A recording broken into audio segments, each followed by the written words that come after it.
के नाम करोड़ों की संपत्ति, अखिल गोगोई के गंभीर आरोप। शिवसागर के विधायक अखिल गोगोई ने असम सरकार के मंत्री जयंत मल बरुआ की पत्नी जूली डेका बरुआ पर सत्ता का दुरुपयोग कर करोड़ों की संपत्ति अर्जित करने का आरोप लगाया है। गोगोई के अनुसार गुवाहाटी में जूली ने आलीशान होटल और 75 बीघा से अधिक जमीन खरीदी है, जिनमें कुछ सौदों में कुख्यात दलालों का नाम भी जुड़ा है। उन्होंने यह भी आरोप लगाया कि मंत्री के प्रभाव में 85 बीघा सरकारी जमीन पर अवैध कब्जा किया गया है।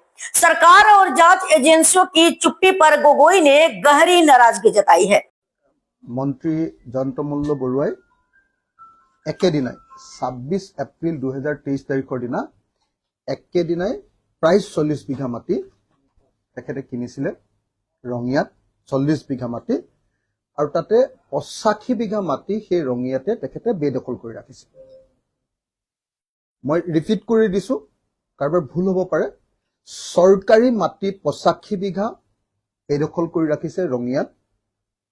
85 बीघा माटी बेदखल কৰি ৰাখিছে मंत्री जयंत मल्ल बरुआ डांगरियाई और সেই একে ঠাইতে একেদিনতে 26 एप्रिल 2023 तारिख अर्थात तेखेत मंत्री होৱাৰ পাছত 2022 जून माहत तेखेत मंत्री হৈছে।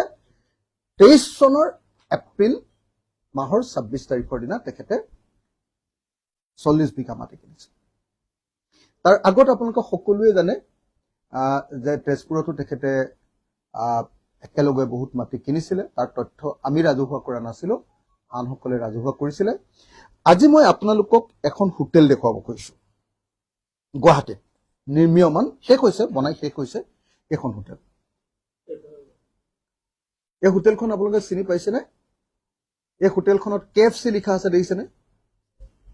আমাৰ যে গণেশগুৰি আমাৰ তাৰপিছত আমাৰ পুৰণি যিটো এছেম্বলিৰ গেট, তাত আমাৰ যিটো মন্দিৰ আছে, কি কয় এইটো, কি মন্দিৰ এইটো, হেৰি আমাৰ গণেশ মন্দিৰ। 0 বিঘা 2 কঠা 18 জোঠা 79 লেচা 18.79 লেচা মাটি খ দ সূত্ৰে শ্ৰী ৰামেশ্বৰ তালুকদাৰৰ স্থলত জুলি ডেকা বৰুৱাৰ নামত নামজাৰি কৰা হ'ল। লাটমণ্ডল আনোৱাৰ হুছেইন, চক্ৰ বিষয়া শান্তনু গগৈ।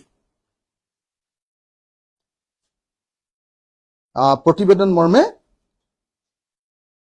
জমাবন্দীৰ তথ্যৰ ভিত্তিত উপৰোক্ত মন্তব্য সংশোধন কৰা হ'ল। চক্ৰ বিষয়া শান্তনু গগৈ 26 এপ্ৰিল 2023 তাৰিখৰ দিনা এখন তেখেতে জমাবন্দীত তেখেতৰ নামটো সোমাইছে।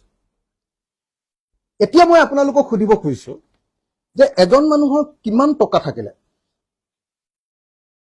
একেদিনাই ৰঙিয়াত 40 বিঘা মাটি কিনিব পাৰে? একেদিনাই 26 এপ্ৰিল 2023 আৰু একেদিনাই গুৱাহাটীত আটাইতকৈ ধনী এলেকাত তাত মাটিৰ মূল্য নাথাকে। তাৰমানে মুখত যিটো নাম আহিব সেইটোৱে দাম তাত। যিডোখৰ আমাৰ গণেশগুৰিৰ সেই পাৰ্টটো আটাইতকৈ মানে চহকী পাৰ্টটো, আৰু সেই পাৰ্টটোত মানে মাটিৰ কোনো মূল্য নাথাকে। আপোনাৰ মুখত যিটো আহিব মালিকৰ, সেইটোৱে তাত মাটিৰ মূল্য। এইটো কথাত যদি কোনোবাই কয় যে নহয় 10 কোটি টকা, তেতিয়াহ'লে 10 কোটি টকাই তাতে। এইটো কোনেও নাজানে কিমান টকা। গতিকে তেনেকুৱা 3 কঠা মাটি একেদিনাৰ ভিতৰতে মন্ত্ৰী জয়ন্ত মল্ল বৰুৱাই ক্ৰয় কৰিছে।